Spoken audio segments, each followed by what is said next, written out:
ہر بات کو اس طرح نہیں لینا چاہیے، اس حساس مسئلے کو، کہ جو بھی اگر اس طرح کی بات کرتا ہے تو اس پر پھر وہی فتوے لگنا شروع ہو جاتے ہیں، یہ بھی شاید انہی میں سے ہے یا یہ بھی خوارج میں سے، ایسی بات نہیں ہے۔ آپ پر ایسا کوئی فتویٰ نہیں؟ الحمدللہ، جزاک اللہ ڈاکٹر صاحب۔ ہر اہل حدیث کے دل میں سیدنا علی المرتضیٰ رضی اللہ تعالیٰ عنہ کی محبت ہے، عثمان غنی کی محبت ہے، عمر فاروق کی محبت ہے، ابو بکر صدیق رضی اللہ تعالیٰ عنہ کی محبت ہے۔ ہم کسی سے کوئی بھی بغض اور عناد رکھنے کو ہم آج اس کا دن نہیں ہے نا، جب دن آئے گا تو پھر منائیں گے۔ نہیں ویسے تو ہے تو نہیں نا، میں یہی کہہ رہا ہوں، ویسے ہے تو نہیں نا، کیا یزید کی محبت تو نہیں ہے اتنی کہ جتنی اللہ تبارک و تعالیٰ کے رسول اجازت دیتے ہیں، اس سے زیادہ نہیں۔ اس سے محبت ہے، صحیح، جتنی اللہ کے رسول اجازت دیتے ہیں اس سے زیادہ نہیں۔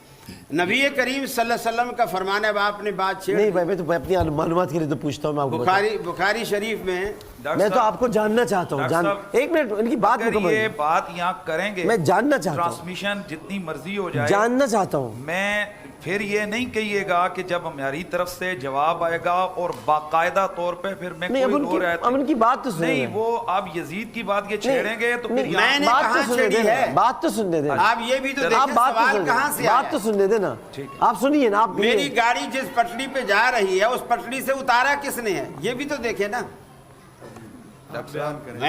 میں نے صرف کانٹا چینج کیا بھائی، گاڑی تو آپ کی سیدھی جا رہی ہے۔ ڈاکٹر صاحب اسی کانٹا چینج کرنے سے ہی گاڑی بدل وضاحت اہل سنت حضرات سے چاہیے کہ آپ کے ہاں بھی ولادت امیر المومنین کا خانہ کعبہ میں ثابت نہیں ہے؟ مجھے وہ ٹائم دیں گے، میں ان سے عرض کروں۔ نہیں اب آپ نے بات کر لی، میں ان سے کر لوں۔ بسم اللہ الرحمن الرحیم۔ ڈاکٹر صاحب جی، پہلی بات یہ ہے کہ قاری خلیل الرحمان جاوید صاحب نے، ہم نے اور آپ نے ان کو موقع دیا تھا فضائل علی بیان کرنے کا، اور کل کی طرح آج بھی انہوں نے سوائے جو روایات مولا علی کی شان میں آئیں ان کو رد کرنے کے ان کے پاس توفیق نہیں ہوئی ہے کہ یہ شان علی میں کچھ بیان کر سکیں۔ پھر یہ کہتے ہیں ہمیں یہ نہ کہیے گا، یہ کروڑوں لوگ دیکھ نہیں رہے کہ محبت کیا ہوتی ہے اور بغض کیا ہوتا ہے، میں فتویٰ نہیں لگا رہا، لیکن یہ لوگ پاگل نہیں ہیں، وہ لیکن انہیں بغض نہیں ہے، میں اس طرف نہیں جا رہا، وہ میں نہیں کہہ رہا، میں اب انہوں نے جو کہا ہے، جس ابراہیم بن حسن کو آپ نے کہا ہے، امام ابن ابان نے اس کو سکہ لکھا ہے، اور یہ بات مجمع الزوائد کے اندر اسی حدیث جو میں نے حوالہ دیا اس میں امام حیثمی نے لکھا ہے۔ امام حیثمی اتنا بڑا محدث ہے کہ اس کے سامنے علامہ ابن، جن لوگوں کے آپ نے نام لیے، اور ابن جوزی، ابن تیمیہ، اور میں نے بڑے واضح طور پہ عرض کر رہا ہوں، علامہ ابن تیمیہ نے حیثمی صاحب کو بہت مقام دیا ہے، میں عرض کر رہا ہوں کہ امام ابن جوزی، احمد تھوڑا سا آگے ہو جائے، امام ابن جوزی اور علامہ ابن تیمیہ کے بارے میں ان کے شاگردوں نے اسی حدیث کے حوالے سے تنقید کرتے ہوئے کہا ہے۔ مثلاً ایک محدث نے کہا کہ علامہ ابن تیمیہ نے قاضی ایاز نے اس حدیث کو صحیح قرار دیا، امام قاضی ایاز مالکی نے اس حدیث کو صحیح قرار دیا۔ اس پر علامہ ابن تیمیہ کہتے ہیں کہ یار مجھے حیرانگی ہوتی ہے کہ قاضی ایاز اس حدیث کو صحیح قرار دے رہا ہے۔ ابن حجر عسقلانی فرماتے ہیں مجھے ابن تیمیہ پر حیرت ہوتی ہے کہ وہ اتنے بڑے محدث کی اس روایت کو جو کہ حسن اور صحیح سند کے ساتھ ہے، اس کو وہ کہہ رہے ہیں لاس للو، اور یہ اصول حدیث کے اندر کہ جس روایت کو ابن جوزی اور ابن تیمیہ اگر وہ موضوع کہیں تو اس کو ملا علی قاری نے شرح شفا کے اندر لکھا، اسی کو امام اجلونی نے، امام جوزقانی نے، علامہ ابن مردوے نے، اس کے علاوہ امام جلال الدین سیوطی نے، شاہ عبد العزیز محدث دہلوی نے تحفہ اثنا عشریہ کے اندر، اور یہی بات امام سخاوی نے مقاصد الحسنہ کے اندر، اور یہی جو حوالہ میں عرض کر رہا ہوں اس کو امام طبری نے، امام قرطبی نے، اس کے علاوہ حضرت شیخ محقق محدث دہلوی نے اور مولانا عبدالحی لکھنوی نے، اس طرح کے اگر میں گنوں تو یہ سینکڑوں محدثین ہیں، سینکڑوں، امام زرقانی نے، سینکڑوں، امام زرقانی نے، زرقانی شریف جو شرح زرقانی ہے اس میں علامہ ابن تیمیہ کا زبردست کر کے رد کی ہے، اور اس حدیث پر امام جلال الدین سیوطی نے پوری کتاب لکھی ہے، اس حدیث کو ثابت کیا۔ اب ایک یہ حدیث آ گیا مسئلہ اس کا جو جناب نے ارشاد فرمایا کہ مولا علی کے کعبۃ اللہ میں پیدا ہونے کے حوالے سے امام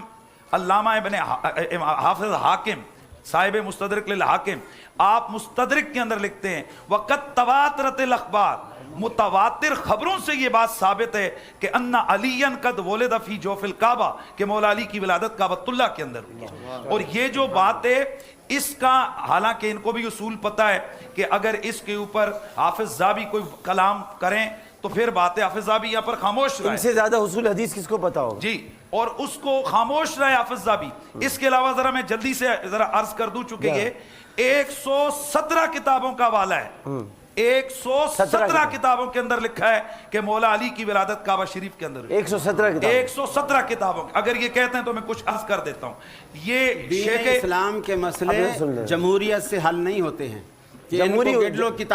علماء کے اور ڈاکٹر صاحب ایک بات ہے، یہ بات فضیلت میں عبرانی شریف جو اس کو روایت کرنے والا ہے، جب وہ ضعیف کہہ رہا ہے، میں کہہ رہا ہوں امام ابن حبان سکہ ہے، یہ حدیث اس کو 3 سندوں سے ذکر کیا ہے امام طبرانی نے، اور اس کے حوالے سے امام جلال الدین سیوطی فرماتے ہیں اس کی 2 سندوں پہ کلام ہے، تیسری سند کے سارے راوی صحیح کے راوی ہیں سوائے ابراہیم بن حسن کے، اور وہ بھی سکہ ہے۔ امام ابن حبان نے اس کو سکہ قرار دیا، اور جو دوسری سند حضرت ابو ہریرہ رضی اللہ تعالیٰ عنہ کے واسطے سے امام ابن مردویہ نے اس کو روایت فرمایا، اس کے حوالے سے اس پر محدثین کرام سوائے جو 3-4 نام آپ نے لیے ہیں جو کہ متشدد لوگ ہیں، اور ابن تیمیہ بالکل ہیں متشدد لوگ ہیں، ابن تیمیہ، اور یہ میں نہیں کہہ رہا، ملا علی قاری کہہ رہے ہیں، ملا علی قاری کہہ رہے ہیں کہ یہ لوگ متشدد ہیں، ان کی جرح جو حدیث کے اوپر وہ کریں وہ قابل قبول نہیں ہے، جس حدیث کو موضوع قرار دیں، اور بالخصوص علامہ ابن، ڈاکٹر صاحب مجھے سننے دیں، علامہ ابن تیمیہ وہ آدمی ہے کہ جو حدیث کے اندر بالخصوص متسائل ہے، ہر وہ حدیث کہ جو آل بیت اطہار کی شان میں آتی ہے، علامہ ابن تیمیہ اس کے حوالے سے قابل قبول نہیں ہے۔ اس آدمی نے متواتر درجے کی روایت من کنت مولا فعلی المولا اس کے اوپر بھی کلام کیا، جس پر اس کے شاگرد چیخ پڑے۔ ابن تیمیہ رحمت اللہ علیہ کو متشدد کہہ رہے ہیں، بالکل متشدد ہیں، امام ابن تیمیہ کا پورے احناف پر اتنا بڑا احسان ہے، امام ابن تیمیہ حدیث کے اتنا بڑا احسان ہے کہ یہ شاتم رسول کے مسئلے پر سب سے پہلے کفر کا فتویٰ، قتل کا فتویٰ امام ابن تیمیہ سے پہلے کسی نے نہیں دیا، اس سے پہلے اور سارے حنفی اس کے احسان مند ہیں، آپ اور آج ان کا فتویٰ صحابہ کرام نے دیا ہوا ہے، ابن تیمیہ کے فتوے پر نہیں جاتے ہیں۔ امام ابن تیمیہ رحمۃ اللہ علیہ کا ایک مقام ہے، اگر 10 کلو صاحب دیکھیے، میری بات سنیں، کیوں سنوں اب 10 کلو چپی نہیں ہو رہے، اگر تھوڑا سا پیشاب ڈال دیں تو امام ابن تیمیہ رحمۃ اللہ علیہ وہ ہستی ہیں، اگر ان کو منبر پہ کھڑا کر دو تو اللہ کی قسم اس جیسا خطیب کوئی نہیں، اگر جہاد کے میدان میں اتار دو تو اس جیسا سپہ سالار کوئی نہیں، اگر مسند پہ بٹھا دو تو ان جیسا استاد کوئی نہیں، ان جیسا استاد کوئی نہیں، فتوے کی مسند پہ بٹھا دو تو ان جیسا مفتی کوئی نہیں ہے۔ امام ابن تیمیہ کی کیا شان یہ بیان کریں، اور آج کہتے ہیں متشدد ہے، جس امام کی بات پسند رہے وہ متشدد ہے۔ یہ محدثین کے بارے میں آپ لوگوں کا اخلاق ہے، یہ انداز ہے۔ علامہ ابن تیمیہ کی 170 سے زائد محدثین نے تدلیل، تفسیق اور تکفیر کی ہوئی ہے۔ علامہ ابن تیمیہ کے جو متفردات ہیں 33، ان 33 متفردات میں یہ بھی ہے کہ جس نے روزہ رسول کی نیت سے تفردات کس عالم کے نہیں ہوتے، سنیں آپ، تفردات کس عالم کے نہیں ہوتے، علامہ ابن تیمیہ نے لکھا ہے جتنے بڑے بڑے علماء ہیں سب کے تفردات موجود ہیں، نیت کر کے کیا بالکل غلط وہ گناہگار ہوگا، حرام ہے۔ علامہ ابن تیمیہ نے اب علمی بات کریں، برداشت کریں، علامہ ابن تیمیہ نے نبی کی آل بیت کی حدیث کے حوالے سے، یہ میں نہیں کہتا، مجھے کیا کہہ رہے ہو، امام سیوطی کہہ رہے ہیں، امام زرقانی کہہ رہے ہیں، امام اللہ علی قاری کہہ رہے ہیں، نام ایک لسٹ بنا کے یاد کی بھی ہے، فلانا کہہ رہے ہیں، فلانا کہہ رہے ہیں، ایسے مسائل حل ہوتے ہیں، جو چیزیں تمہیں پسند ہوں وہ قبول ہیں، آل رسول کی شان میں تمہیں حدیثیں قبول نہیں ہیں، صرف فتاویٰ جو 40 جلدوں پر مشتمل ہے، بھائی آج ہم پڑھ بھی نہیں سکتے، آج 70,000 جلدوں پر مشتمل کیوں نہ ہو، سارے کاموں اگر کے ساتھ آپ ایک من دودھ میں تھوڑا سا پیشاب ڈال کے کہہ دیں یہ قطرہ ہے، ان کا کوئی بھی فیلڈ علامہ ابن تیمیہ کے اوپر میں نے جرح حوالہ دیا ہے، اور ڈاکٹر صاحب علامہ ابن تیمیہ عالم اسلام کی سب سے زیادہ، پوری تاریخ اسلامی میں علماء میں سب سے زیادہ متنازع ترین شخصیت ہے، اس کے خلاف پڑھیں، میرے اس کے اوپر مقالہ ہے، میری کتاب ہے، اس کو پڑھیں، آپ کو مارکیٹ میں مل جائے گی، آپ اس کا جواب دیں۔ اچھا اب مفتی صاحب مختصر سی بات ڈاکٹر صاحب، ہم کلوز وائنڈ اپ کرتے ہیں، آج کم از کم یہ ہم بڑے پرامن آ رہے تھے، ایک چیز آ رہی ہے، خیر ابھی بھی ہم نے کوئی کسی اس طرح نہیں ہے، علمی بات ہوئی ہے ڈاکٹر صاحب، یہ تو کم از کم آج عوام کو پتہ لگ گیا کہ یہ وہ لوگ ہیں کہ آل بیت اطہار کے حوالے سے خود بیان کرنا تو چھوڑو، اگر کوئی دوسرا صحیح حدیث بھی بیان کرے تو حدیث کا رٹ لگانے والے ان کو تو چاہیے تھا جب میں نے اتنے حوالے دیے کہ یہ صحیح ہیں یہ خاموش ہو جاتے ہیں، لیکن چونکہ وہ شان علی میں ہیں اور شان علی ہضم نہیں ہوتی پھر یہ کہتے ہیں ہمارے فتوے لگتے ہیں، اور آج شان علی ہضم نہیں ہوتی ہے، آج لوگوں کو یہ بھی پتہ چل گیا ہے، ہضم نہیں ہوتی آپ آج لوگوں کو یہ بھی پتہ چل گیا ہے کہ پنڈی سے کراچی آنے والا یہ شخص سوائے محدثین کی تنقید کے اس کا اور کوئی مقصد مجھے بات کریں نہیں، تنقید اگر میں علمی بات کر رہا ہوں، میں ان کو چپ کرا رہا ہوں، میں علمی بات کر رہا ہوں۔ اچھا اب میں دیکھیں بات یہ ہے کہ آپ نے جو فرمایا وہ اپنی جگہ درست ہے، اس سے کوئی اختلاف نہیں، وہ جو فرما رہے ہیں وہ اپنی جگہ درست، اور یہ بہت علمی بحث ہے، ہم سب کی سمجھ میں نہیں آ رہی، میں آپ کو سچ بتا رہا ہوں، یہ عام افراد کی سمجھ سے بہت بالا تر گفتگو ہو رہی ہے، اور آپ بھی ماشاءاللہ ہمارے لیے قابل احترام ہے، وہ بھی ہمارے لیے قابل احترام ہے، دونوں سرکار میری بات سر ان کو نہیں پتا یہ کون ہے وہ 17 لوگ، میری بات سن لیں، یہ جو بہت اعلیٰ درجے کی گفتگو ہے یہ آپ دونوں لوکانٹا میں کیجئے گا جب ابھی سحری کرنے جائیں، ابھی ہمیں صرف آپ اتنا بتا دیں جو آپ سے پوچھ رہا ہوں، 10 منٹ بچیں اچھا ابھی صرف اتنا بتا دیں، میں بات ہی ختم کر رہا، ابھی دوستی ہو جائے گی، آپ میں کل کی بات تو سن لیں، یہ مجھے لوکانٹا کی باتیں کیوں بتا رہے ہیں، باتوں میں لگاتے ہیں خود کھاتے رہتے ہیں۔ اچھا ابھی میں آپ کو بتاتا ہوں، صرف ایک کام کر لیں، آپ نے کچھ نہیں، امام ابن تیمیہ کی سب عزت کرتے، وہ بھی کرتے، سب کرتے، اور میں تو کرتا ہوں، آپ کو آپ جانتے ہیں، اب آپ نے صرف اور صرف جو ہے نا مولا علی کی 2-4 اچھی باتیں کر کے ہم چاہتے ہیں تاکہ یہ بہت خوبصورت انداز میں حضرت علی سب کو جوڑنے کے لیے آئے، تو آپ جوڑ، میں نے کل بھی ان سے کہا، آج بھی کہا، جو کہہ رہے ہیں انہوں نے ایک لفظ نہیں بولا، چلے آپ جوڑ، آپ کہہ دینا، میں نے کل بھی یہی کہا جو صحیح طریقے، ادھر سے آپ کہیں گے ادھر سے وہ ایک بات کہیں گے، وہ بیچارہ بیٹھا گا یہ نہیں پڑھی کہ اللہ کے رسول نے پہلے یہ میں نے کل یہ حدیث نہیں پڑھی جو آج آپ نے پڑھی ہے، میں نے کل یہ حدیث پڑھی تھی، اللہ کے رسول میری بات سنتے ہیں نا، اب آپ کہہ رہے ہیں ایک لفظ بھی نہیں کہا، حدیثیں صحیح اور آپ کل بھی یہی کہہ رہے تھے کہ ایک بہت بڑی علمی بحث ہے، اور آج بھی یہی کہہ رہے ہیں، یہ پلیٹ فارم نہیں ہے علمی بحثوں کا، علمی بحثیں ہیں یہ،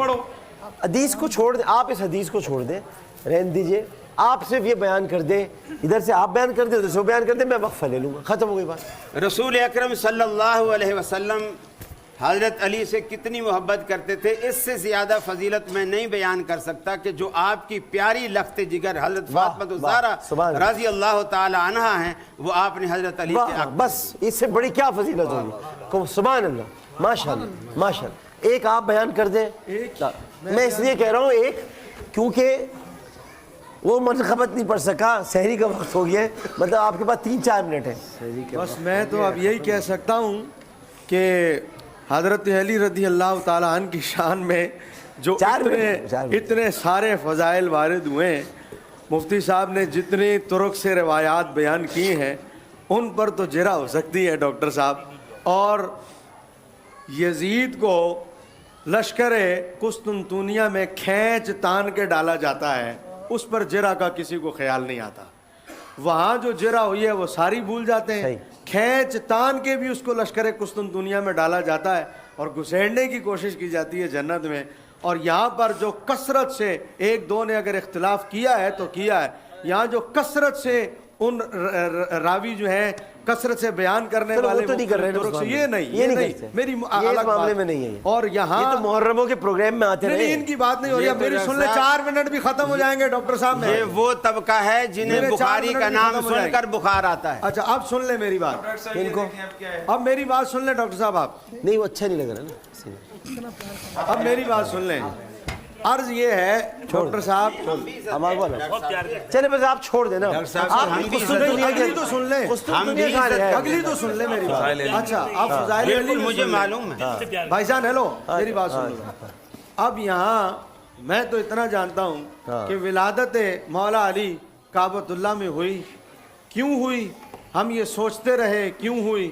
جس دن نکاح ہوا حضرت فاطمہ الزہرا سے اس دن پتہ چلا کہ ولادت مولا علی کعبۃ اللہ میں کیوں ہوئی، یہ منشاء باری تعالیٰ تھی، رب چاہتا تھا دلہن نبی کے گھر کی ہو تو دولہا خدا کے گھر کا ہو، آنکھ کھلی حضور علیہ الصلوۃ والسلام کی تو آنکھ کہاں کھلی، حضور علیہ الصلوۃ حضرت علی رضی اللہ تعالیٰ عنہ کی آنکھ کھلی تو کہاں، حضور کی گود میں، آنکھیں کھل رہی ہیں حضور کی گود میں اور ولادت ہو رہی ہے کعبے میں اور شہادت ہو رہی ہے لیلۃ القدر میں.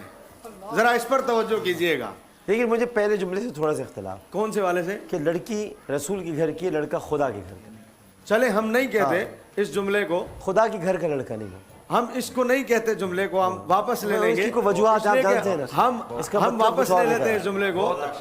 ہم اس جملے کو واپس لے لیتے ہیں. اور شاید میں نے یہ بیان کرنا بھی نہیں تھا, لیکن جتنی بحث ہوئی مگر اس سے آپ نے اتنی اچھی بات آگے کر دی ہے, شاندار. تو میں اس پر وہ ہمارا اڑنا آپ کو کہیں نہیں ملے گا, ہمارا رجوع نہیں ملے گا انشاءاللہ. اب حضور علیہ الصلوۃ والسلام کی گود میں حضرت علی رضی اللہ تعالیٰ عنہ آنکھیں کھولتے ہیں اور شہادت لیلۃ القدر میں ہوتی ہے. جب لیلۃ القدر کی ایک نیکی 1000 مہینوں کے برابر ہے تو شہادت کی فضیلت بھی پھر اتنی ہوگی. شہادت کی فضیلت کا درجہ بھی پھر یہی ہوگا. اور پھر تقسیم جو ہے نبی علیہ الصلوۃ والسلام کے در اقدس سے, اب یہ حضور جانتے ہیں کس کو کس طرح عطا کرنا ہے. عطا کرنا رسول اللہ سے زیادہ اللہ کی مخلوق میں کوئی نہیں جانتا, بے شک. اور عطا کس کو کس طرح کرنا یہ نبی کو معلوم ہے. یہ غور کریں آپ کہ نبی علیہ الصلوۃ والسلام جب عطا کرتے ہیں تو اس طرح عطا کرتے ہیں, کسی کی بیٹی لے کر حضور اسے عزت دے رہے, کسی کو اپنی بیٹی دے کر حضور اسے اپنی عزت دے رہے. اب یہ تقسیم رسول اللہ کے در سے ہوئی ہے. 2 سے بیٹیاں لے کر حضور نے انہیں عزت دی ہے اور 2 کو بیٹیاں دے کر حضور نے انہیں عزت دی ہے. اب کوئی مائی کا لال اگر مجھے بتا دیں, اور ایک کو 2 بیٹیاں بھی دی ہیں, وہی میں عرض کر رہا ہوں نا, ایک کو کوئی مائی کا لال ڈاکٹر صاحب بتا دیں, ایک طرف سسر موجود ہو ایک طرف داماد موجود ہو. جب سسر اور داماد موجود ہو اور کوئی ان سے کہے بتاؤ سسر اچھا لگتا ہے یا داماد اچھا لگتا ہے, تو کوئی بخیل ہی ہوگا وہ ایک طرف جائے. ورنہ سسر اور داماد کا رشتہ ایسا ہے کہ سوال کرنے والے کو کہا جائے گا میاں تقسیم نہ کرو, ایک سے بیٹی لی ہوئی ہے ایک کو بیٹی دی ہوئی ہے, اس لیے دونوں کو ہم عزت کی نگاہ سے دیکھیں گے. یہ تقسیم سرکار نے خود کر دی تاکہ کوئی کسی کے خلاف بھی جملہ نہ کہہ سکے. 2 کو لے کر عزت دی, 2 کو دے کر عزت دی. اچھا ایک بات میں وقفے کی طرف جانے یا بندخبت لینی ہے, ٹھیک ہے. ایک بات میں وضاحت کر دیتا ہوں تاکہ وقفے کی طرف جائیں, پھر آپ نے لوکانٹا جانا ہے سحری کرنے کے لیے. وہ بات یہ ہے کہ تھوڑا سا میں خوش گمانی بھی رکھنی چاہیے, ہر وقت بدگمانی نہیں رکھنی چاہیے. میں نے بھی ان سے پوچھا, میں نے قاری صاحب سے, میں بدگمان نہیں ہوں, ہو جاتے معصوم آدمی ہے ویسے بھی. میں نے ان سے پوچھا کہ آپ نے وہ لکیر دیکھی ہے جو خانے کا, کہہ رہے میں نے کبھی نہیں دیکھی. تو ہو سکتا ہے نہیں دیکھی, ہو سکتا ہے نہیں دیکھی. تو جب نہیں دیکھی تو بات ختم ہو گئی نا, کہہ رہے میں نے کبھی دیکھی نہیں, بس ختم ہو گئی بات. وقفہ لے لو, وقفہ لینے, وقفے کے بعد حاضر ہوتے ہیں. اصلا معصوم آدمی نہیں دیکھی لکیر, وقفے کے بعد حاضر ہوتے ہیں. السلام علیکم ورحمۃ اللہ.